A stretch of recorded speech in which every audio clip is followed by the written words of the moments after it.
Hello and greetings from George Nonchek. In this video I'm going to be deriving Kepler's third law.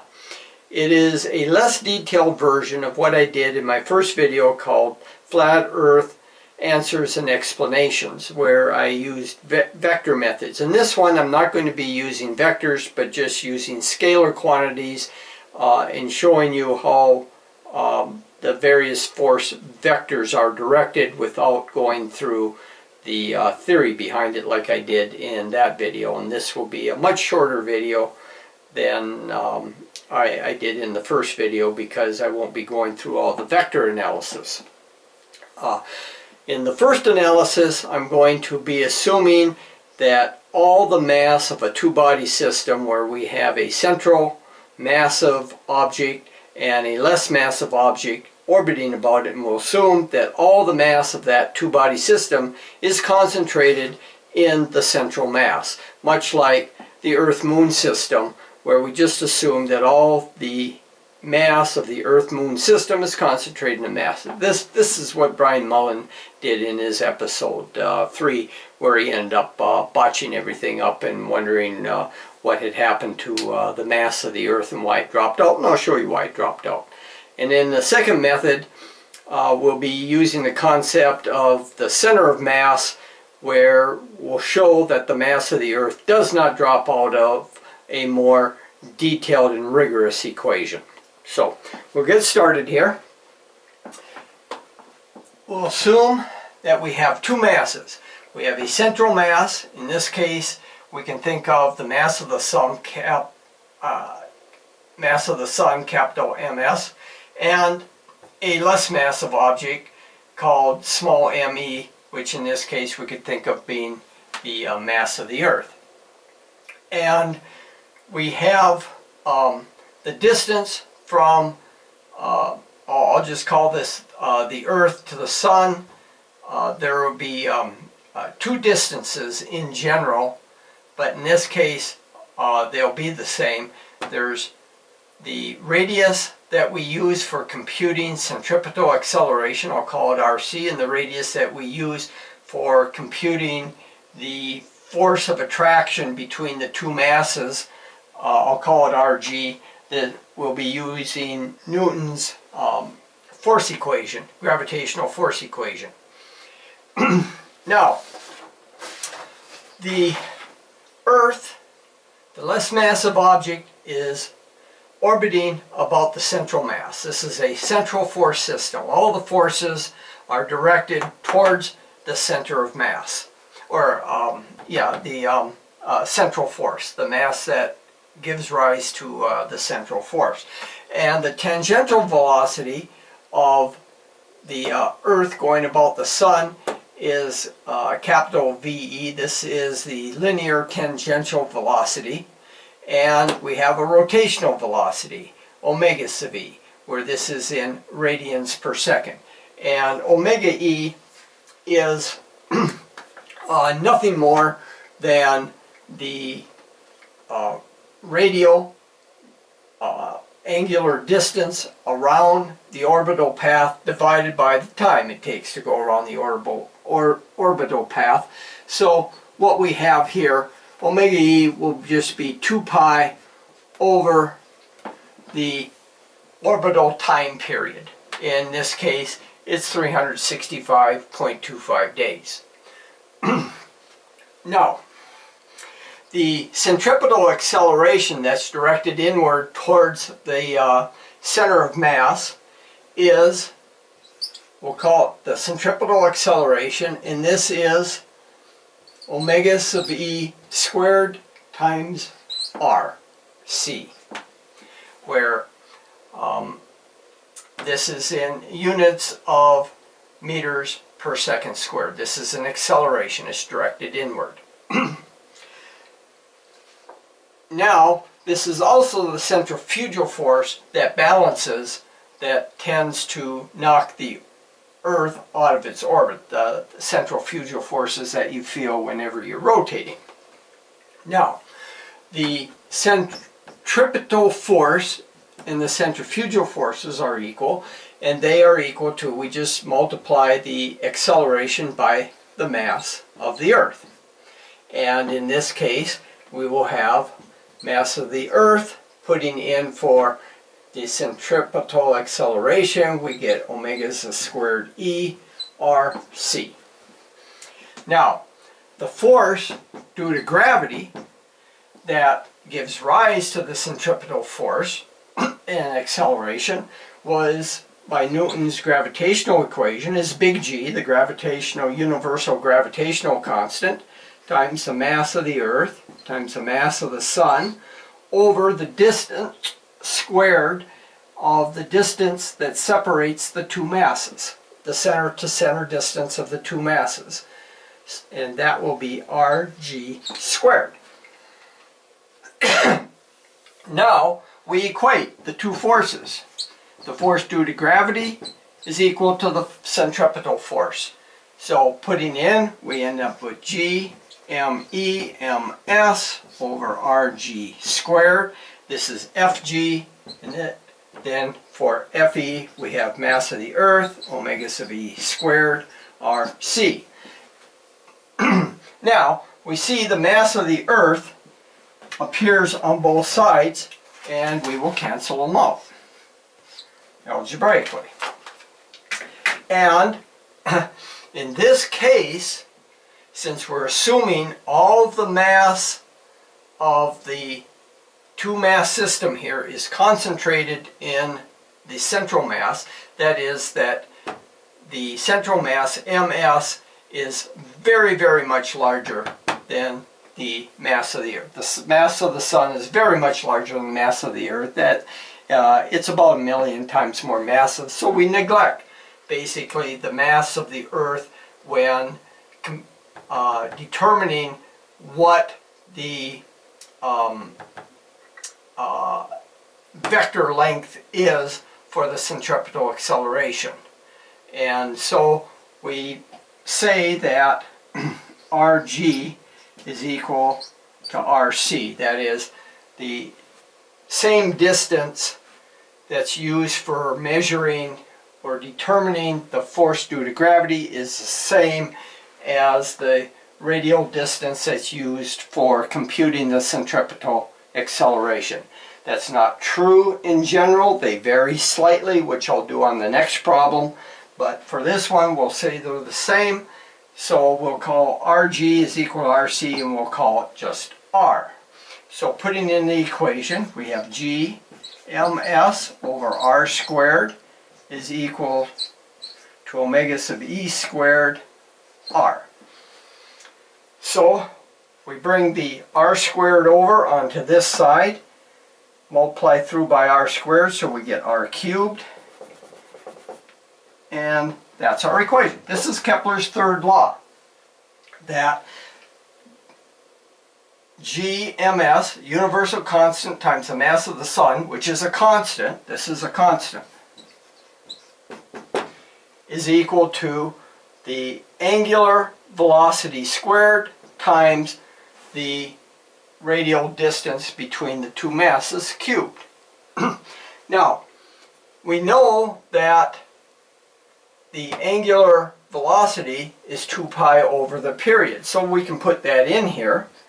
So omega sub e squared will be 2 pi squared over tp squared r cubed. 2 pi squared is a constant. We can bring that down over here. So we got G ms over 4 pi squared. That's a constant, and that is equal to r cubed over tp squared. That's Kepler's third law. Now, we see that the mass of the Earth canceled out. It doesn't appear in the final equation. That's no surprise because we assumed that all the mass of this two-body system is concentrated in the Sun. Now, let's do it a little more accurately. In general, the mass of the Earth as it rotates and orbits about the Sun actually pulls the Sun a little bit. So the Sun and the Earth are both orbiting about a central mass point. We call it the center of mass. That center of mass is a little bit off the center of the Sun, because the Earth really doesn't pull it too much. But the Sun does orbit about this center of mass just like the Earth does. It just wobbles a little bit going around that center of mass. But it's a significant difference. It does make a difference because now when we compute the gravitational force of attraction, the gravitational force of attraction is that distance between the two masses, always. Whereas the centripetal acceleration, the centripetal force, is computed with the distance that the mass is from the center of mass, not from the center of the central mass, which is also orbiting about the center of mass. So two distinctions here is the gravitational force is computed with the distance between the two masses. The centripetal forces are computed with the distance that the mass of the Earth is from the center of mass, not from the Sun itself. So how do we get a relationship between Rg and Rc? Well, what we do is whenever you have two bodies, the center of mass always lies on a straight line between them. And we can use mass moments to get the relationship. Here we have the mass of the Sun, here we have the mass of the Earth, and the center of mass is somewhere between them. Let's call the distance from the center of mass to the center of the Sun R1, the distance from the center of the Earth to the center of mass Rc, and then the distance that we use for gravitational computation between the Sun and the Earth is Rg. Now, using mass moments, we can make this claim about the center of mass. This is like a teeter-totter. You can think of this as be a fulcrum. In order to get this balance, we take the mass of the Sun times the radial distance from the center of mass. That gets that moment, and that has to equal this moment, which is the distance that the moment arm that the Earth is from the center of mass times the mass of the Earth. So we write this equation. R1 times ms is equal to Rc times me. We also know from this diagram here, we can see that R1 plus Rc is equal to Rg. That's what we have here. Multiply through by the mass of the Sun. So we got mass of the Sun Rg is equal to mass of the Sun R1 plus mass of the Sun Rc. But from this equation, we see that the mass of the Sun times R1 is Rc times me. So we substitute that in. So we have mass of the Sun Rg is equal to Rc and me plus Rc/ms. Factoring out Rc, this becomes Rc times the quantity me plus ms. Solve for Rg, divide through by ms, or ms plus me to get Rc alone. So Rc is Rg ms divided by me plus ms. So this is our center of mass equation that we need to use to relate the radial distance for computing gravity to the distance from center of mass to the Earth to compute the centripetal acceleration. So all we have to do now is go back to this relationship where we're going to equate the force of gravity to the force centripetal force. So making that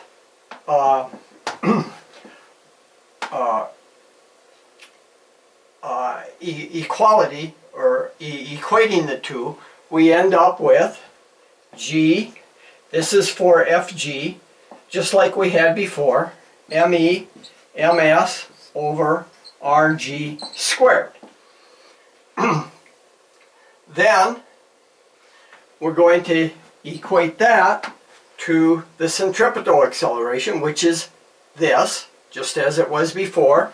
We have the mass of the Earth times the angular velocity of the Earth squared times the distance that the Earth is from the center of mass. Now we can put in for RC here, this center of mass equation, into it. So we get G MEMS over RG squared is equal to ME, mass of the Earth, omega E squared, and then putting in we have RG MS over ME plus MS. Now notice we have an ME and an MS on both sides. We can cancel them out. So this mass of the Earth cancels with that, mass of the Sun cancels with that, and what are we left with? We have G over RG squared is equal to omega sub E squared RG over ME plus MS. Now let's multiply through by RG squared to get rid of it in the denominator here. And we end up with RG cubed. Now we have,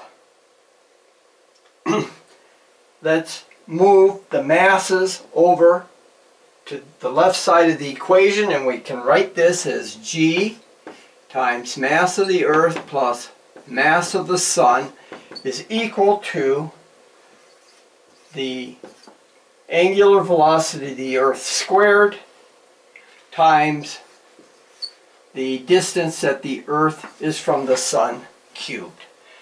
So this is the modified equation. Compare it to what we had here, where it's basically the same equation right here. This is the simplified one where we assumed all the mass of the Earth-Sun system was concentrated in the Sun, and we see that the difference is, rather than having the mass of the Sun, we add to it the mass of the Earth to get a more accurate equation. So if we put in 2 pi over the orbital period for the angular velocity, we have G ME plus MS equals 2 pi squared over TP squared RG cubed, and we can put it in the form that we did before by putting all the constants together. So we'll bring the 2 pi squared over here, so we end up with G ME plus MS over 4 pi squared is equal to RG cubed over TP squared. So compare that with what we did before. The only difference is we add in the mass of the Earth along with the mass of the Sun on the left-hand side.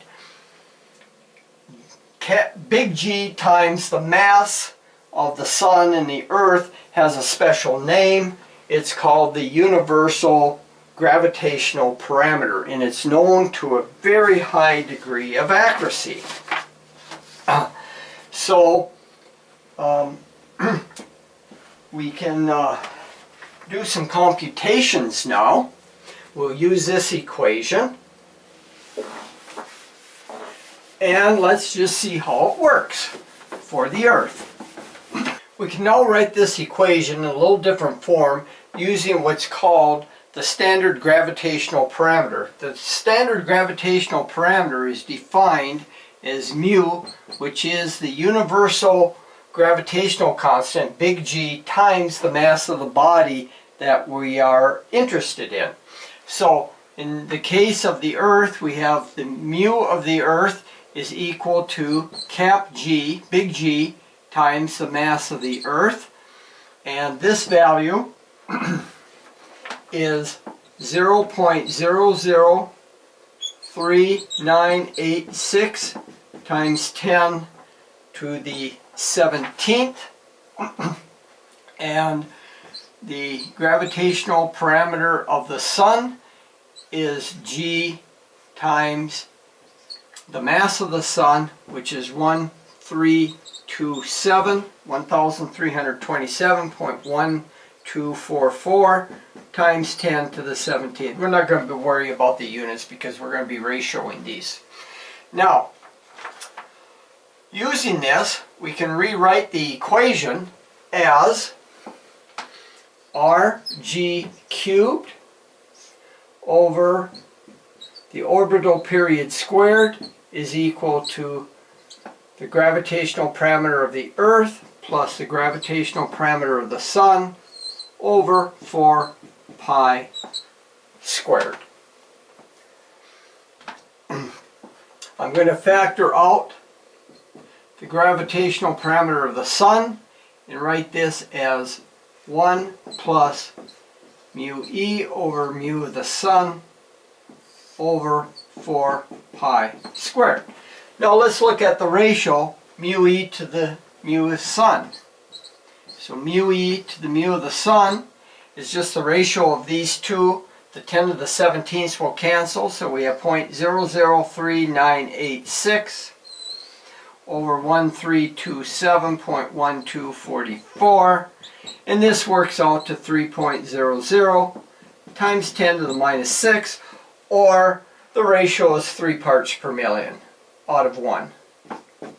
So when adding 1 to this ratio, if we take into account the mass of the Earth, it only changes this value by 3 parts per million. So we can, for the most part, neglect it. That's why it's not a bad assumption to assume that all the mass of the Earth-Sun system is concentrated at the center of the Sun. But if you want to be really precise, you need to include the mass of the Earth in what you are doing. Now, let's use the orbital period of the Earth and see what we get for Rg. Now, if this all works out, the radius, or the distance between the Earth and the Sun, ought to be close to 1 astronomical unit, which is the distance from the Earth to the Sun. So we will write this as Rg cubed is equal to, I'm going to neglect this ratio since it's only 3 parts per million, so we'll write this as mu s times Tp over 2 pi quantity squared. I brought the 4 pi squared inside the brackets there that we're squaring. Now, if we put the numbers in for mu s and Tp, well, let's look at the orbital period. The orbital period is 365.25 days. We multiply by 24 hours per day and 3,600 seconds per hour. We need to get Tp in seconds. And this works out to 31,555,076 seconds. Okay? Times 10 to the 6th. 31 million. Roughly 31 million seconds. Now, we put that into here, and what we end up with is 1327.124 times 10 to the 17th. That's the standard gravitational parameter of the Sun. And then we have 31.5576 times 10 to the 6th divided by 2 pi, and we square that quantity. If we perform this calculation, then Rg cubed is 3.34780 times 10 to the 33 meters cubed. and we take the cube root of each side, so Rg comes to 149.596 times 10 to the 9th meters. Well, what's an astronomical unit? By definition, the astronomical unit is 149.5979 times 10 to the 9th meters. We can see that is very, very close. We differ in the 1, 2, 3, 4, 5, in the 6th decimal place. 1 out of a million, basically. So we see that Kepler's law accurately predicts the distance that the Earth should be from the Sun given its orbital period. Now, one last thing, out of curiosity, let's find where the center of mass is in relation to the center of the Sun. Now,